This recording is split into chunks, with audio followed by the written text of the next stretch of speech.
পাকিস্তানের বিমান হামলায় আফগানিস্তানের কুনার খোস্ত ও পাকুতিয়া প্রদেশে বিমান হামলা চালিয়ে অন্তত ১৩ জন নিহত হয়েছে।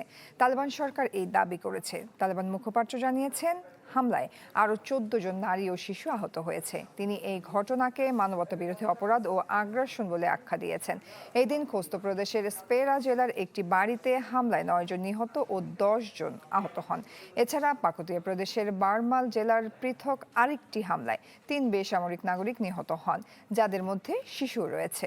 এ ঘটনায় পাকিস্তানের পক্ষ থেকে তাৎক্ষণিক কোনো প্রতিক্রিয়া পাওয়া যায়নি। তবে অতীতে ইসলামাবাদ দাবি করেছে আফগানিস্তানে তাদের হামলার লক্ষ্য ছিল পাকিস্তান তালেবান সদস্যরা।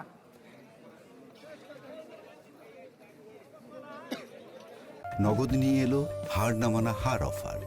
সর্বনিম্ন ১০,০০০ টাকা রেমিটেন্স নগদে পাঠালে থাকছে স্বর্ণের হার জেতার সুযোগ।